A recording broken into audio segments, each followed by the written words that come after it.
Okay, my channel does not meet the eligibility to go live. I don't know what that means. I went live on my laptop plenty of times, but I guess maybe I got deported or something. Demoted, I mean. Anyway, basically, what was I saying? I was talking about how, the half-court offense. If you don't have a freelance set, you're going to struggle. If people don't know where to be and what to do, you're going to struggle. The good thing is there's no shot clock for an offense. It's good for an offense, it's bad for a defense. Meaning, the good thing for the offense is, since you don't have a shot clock, you can take time running different sets telling people what to do. I made a video just yesterday, I think, talking about how you can really... I was just yelling out the team saying, hey, let's do this. I mean, there's basic basketball, there's playing off of each other, there's plays, but then there's just freelance, like freelance basketball. And I'm not talking about pickup, I'm talking about freelance sets, right, where you guys know what to do. Like, motion is a freelance set, but we misunderstood it to be a play. When it's not a play, it's a freelance offense, it's an offensive set. And we misunderstood, I definitely misunderstood that as a child, and I know most people did. I assume all of us did. But I like motion. Hey, let's go in motion. Okay, let's go. What do I want to do? And like, the triple threat, right? If I have the ball in my hands or I'm dribbling the ball, I have three choices, right? My three choices are to shoot, to drive, to pass, right? Especially if I'm already dribbling. And every choice you should make should be to gain an advantage. Because how do you score in basketball? You have to have some type of edge, some type of advantage, some type of opportunity. By that I mean, if I'm open, I've made somehow, by getting open, I've created an advantage. If I can shoot the three-pointer and I'm open in the corner, I've created an advantage for my team by being open. So how do I get that shooter open? Or for example, if I'm good at my dribbling, if I have a good handle, and I use my handle to get my shot, or I use my handle to get a layup, now by using my dribble, I've created an advantage or an opportunity to score. Because if I just come down the court and the defender's in my face and I shoot the ball, I didn't create any opportunity to score besides shooting, and that's not much of a high percentage opportunity. And I will say, if that is the kindergarten level of basketball, coming down the court, defenders in my face, shoot the shot, I will say most people that I see are at first grade level. Come down the court, defenders in my face, blah, blah, blah, blah, blah, shot. You ain't doing nothing different than the kindergartner, except you did a little bit more dribbling. That's just my personal perception. Obviously, like, I don't know if I've ever mentioned it in a video, but basketball, like math,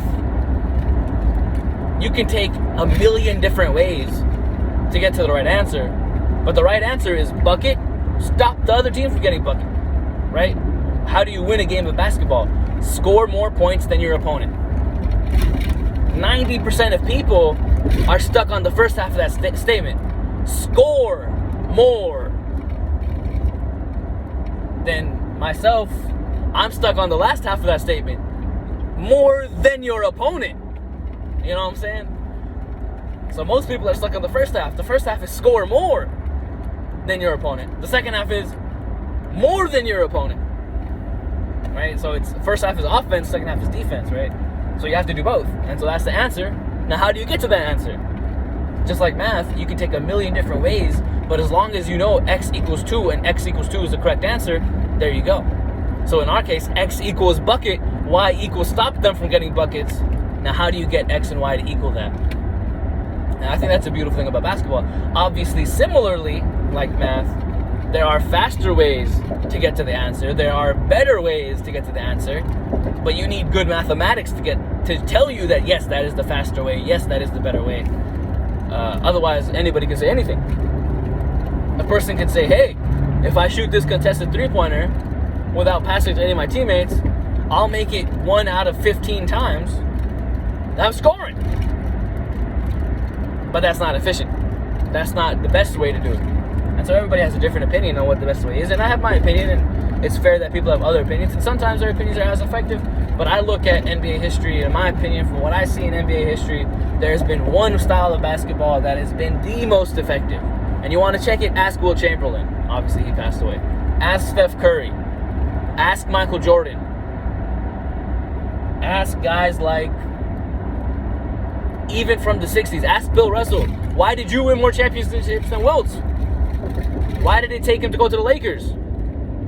Why did it take him to go to the Lakers and for him to finally understand, I don't have to score 80 points, 50 points, 100 points, 40 points a game. I can be a good teammate. Like even Wilt said, I didn't stop scoring because I couldn't. I stopped scoring from my own volition because I made a conscious decision to be better. There was a YouTuber who is no longer making YouTube videos, but maybe his channel is still up, who made a YouTube video about the Wilt dilemma. It was based off of a book about Wilt Chamberlain's life and how he went from an extreme scorer to a much better team player and how that made him win a championship. Why did Bill Russell win a championship? Because he was a team player, even though he was still super arrogant. There's one play from a finals that I do not remember, but I've seen the video and him talk about it. He said it was an inbound and we were up 2. All we had to do was inbound the ball and we would win the game. And so I took the ball from my teammate and said, no, I didn't trust anybody else to inbound the ball. And then Wilt threw a turnover, but Johnny Havlicek stole the ball back and they won the game. He said he saved my butt that day. Similarly, when Red Auerbach, the coach of the Boston Celtics in 1960, retired, Wilt said, I don't trust anybody to coach the team. I'm going to be the best player, and I'm going to be the coach. And so the NBA had, at the time, plenty of player coaches, but he became a very revolutionary player coach. Continuing. So I believe in good team basketball, and I noticed that one of the issues that the team had in half court was spacing. There were multiple possessions where Fahad and Mus'ab were standing right next to each other, almost like they were trying to line up for Salah. Not just joking, but they were right next to each other. There was a play where Salim had a fast break layup, and he has a left-hand layup, but maybe his left hand's not too strong, so the defender stepped up, and he's like, oh, I should be able to pass to the man he was guarding, because now he stepped up, right? Simple, logical basketball. But because the two guys who were low were basically right next to each other, one defender could guard both of them, and a second defender could step up on Salim and stop his layup. So now you got 3 offensive players being guarded by 2 defenders because of bad spacing. So that was one thing I noticed. Maybe you have to stagger Fahad and Mus'ab's minutes. I noticed when Khuzaimah came in and Fahad and Mus'ab, one of them were in the game, they did a better job of spacing because Khuzaimah spaced on the 3-point line. But I don't believe in my philosophy of real life basketball, especially at this level, that I do not believe that you have to have 4 out, 1 in spacing. I do not believe that. Is it effective? Yes. But I do not believe you have to have it. In my opinion, the best way to beat a 2-3 zone is with a 3 out, 2 in. It's very boring.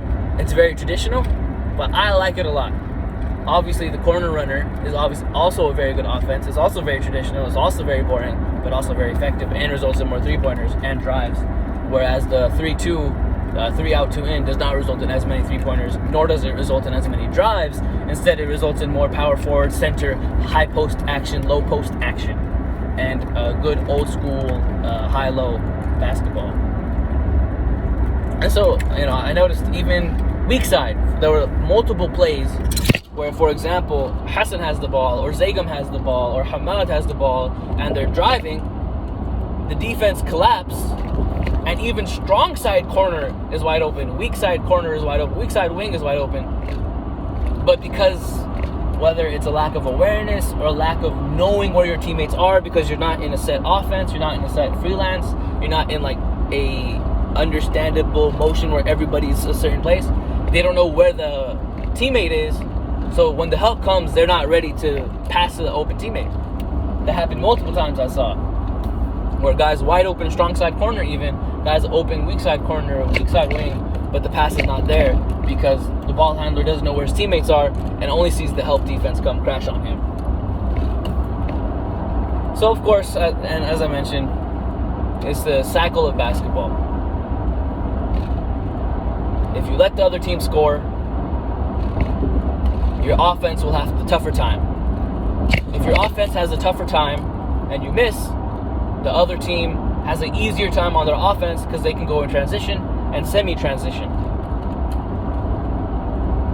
causing mismatches, causing cross-matching, and have an easier time to score, having also an easier time to get offensive rebounds, which then leads to another difficult offensive possession, and the cycle continues. When it came to defensive rebounding, the issue was boxing out and effort, straight up. There were multiple times where, in my philosophy, and I agree with Coach Sharif on this, that you should have 5 players crashing defensive glass.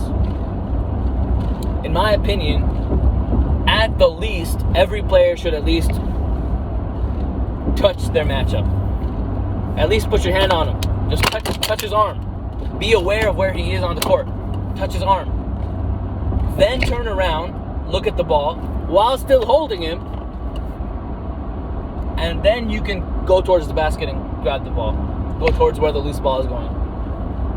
Obviously, that's a read and predict situation where you have some understanding of, no, I know the ball is going this way, so I'm going to make a read. Like, I'm Dennis Rodman, and I can see where the ball is going to go, so I'm going to go straight to where the ball is going. But most of the time, and I commend Khuzaima for one possession, I told him straight up, you got to box out. You didn't box out.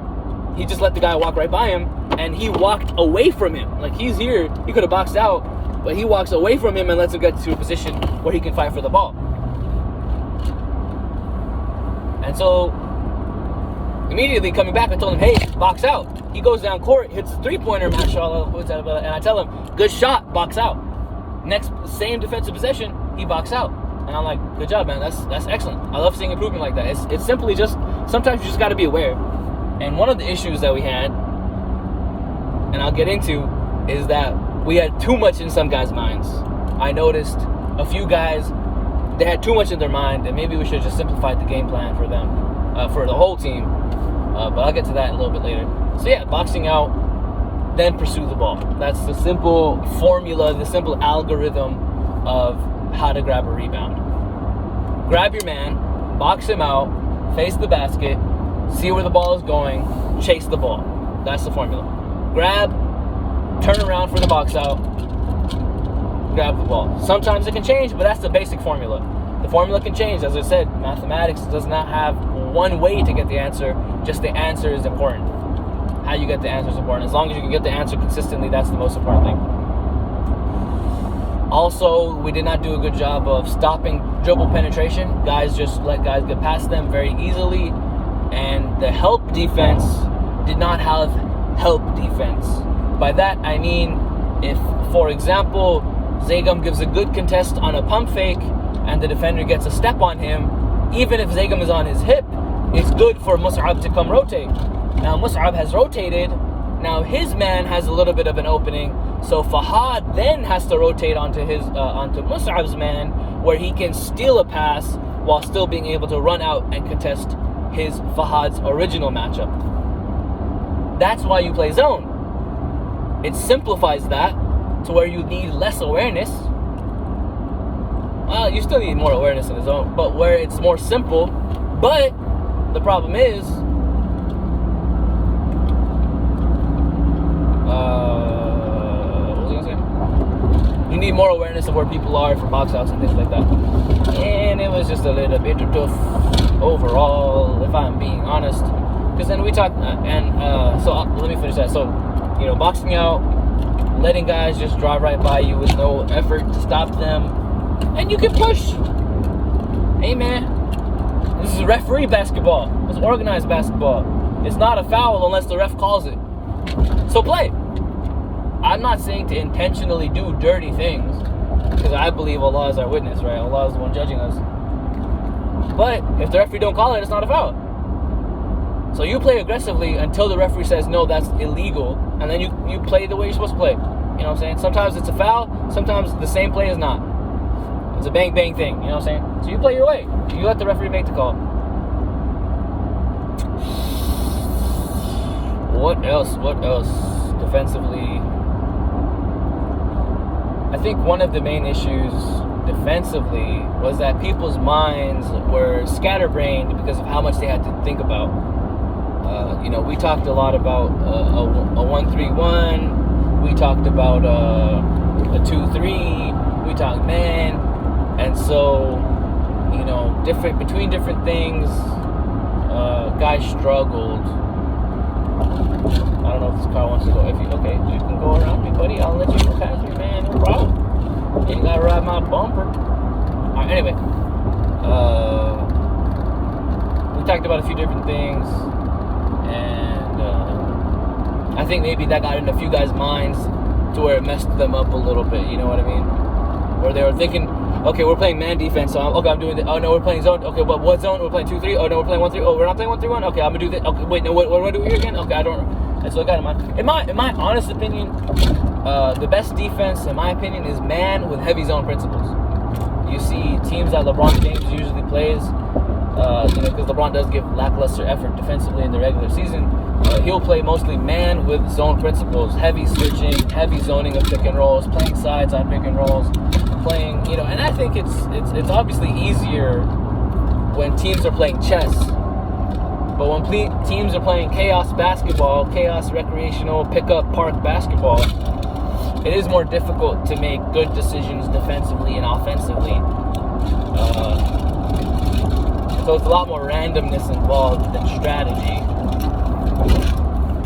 But 70 points in 40 minutes, well, technically 36 minutes, something like that.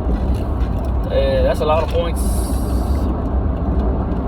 To be honest, I don't know. It's also tempo plays into it. So those are the things I think, defensively, boxing out, staying in front of your man, a little bit too much in everybody's minds. And then offensively, half court, the cycle of basketball that leads to runs, and then spacing and teamwork. Like, you gotta have some. In my opinion, you gotta have a set. You don't necessarily have to have a set, but you gotta have at least some type of idea of where everyone should be standing, and then helping the pressure.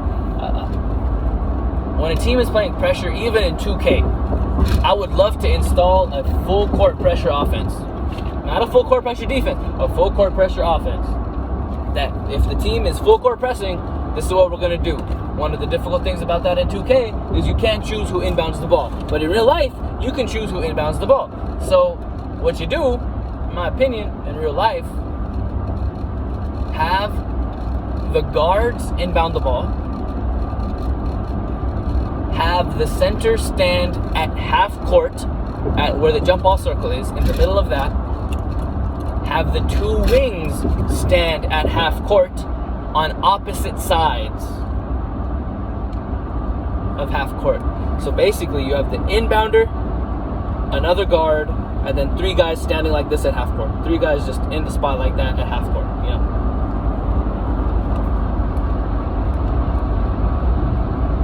Basically, the basic formula, and again, it's a formula, so you can break out of it. The basic idea, so you can break it a little bit, is that those three guys never cross up. They stay in their three spots vertically and in their spots, but never cross. They just stay in their spots like that, and they can choose where to run up and down, but they don't cross. They don't cross into each other's stand. Again, they're standing at half court, on the half court line. Right? This is one basket. This is another basket. They're standing at the half court line like this, so they do not cross this way, but they can go up and down. Then it's just basketball. If they're doing a zone, if they're doing a man press or a zone press, you can break it pretty easily. Especially with that center, he can go up and down to the basket back. And then the wings can come help up. But what we do in 2K and in real life is everybody just goes down court, and then the two people inbounding, bismillah, you guys got it. I'm not going to help you. Everybody else goes down court.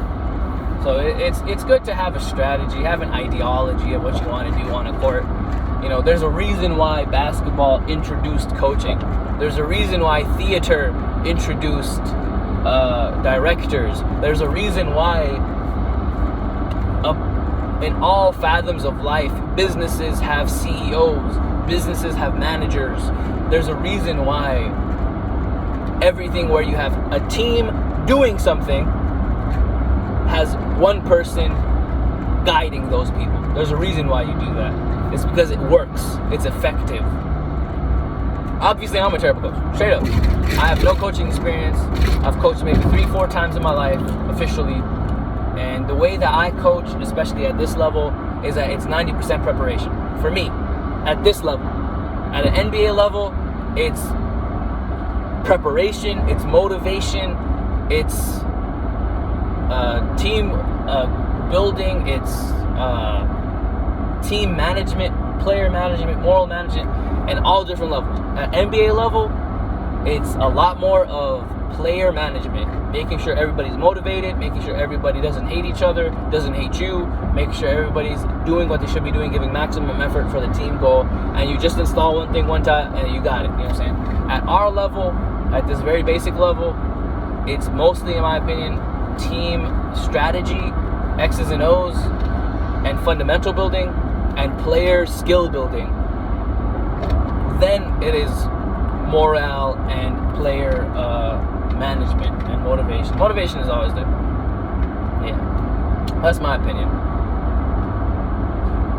Because the X's and O's is the baseline, right? Even at the NBA level, you don't got to teach a team 80 different plays. And I heard that from Rick Barry, an NBA player. He said you don't got to teach a team 80 different plays. It's more about how you coach the chemistry of everybody. You know what I'm saying? So even if you just have an offensive set, like I mentioned with motion, you know, even if you come down the court in motion, right? The beautiful thing is you can have a point guard who's like, this is the good thing for us to do right now, right? I mentioned the triple threat, right? It's his idea. Okay, should I pass to this guy so he can create something for himself? Should I try driving so I can create something for myself or the team? Or should I try going into my ISO bag so I can create something for myself, which will benefit the team? Or should I go this way to create something? Yeah, I mean, I'd love to hear what everyone thinks the best way to score is. I'd love to hear what everyone thinks the best way for a team to play basketball is. You know, like I said, basketball is similar to math. There's one right answer. Get the ball in the bucket, stop the other team from getting the ball in the bucket. And I'd love to hear what people think offensively the best way to get the ball in the bucket is. Alright, I think that's enough. I've talked so much, I'm losing my voice. Jazakallah khair for watching. Yeah, I'm going to try to be quiet next time. May Allah have mercy on us and forgive us of all of our sins and all the Muslimin and Muslimat. Assalamu alaikum wa rahmatullahi wa barakatuh, guys. Peace out.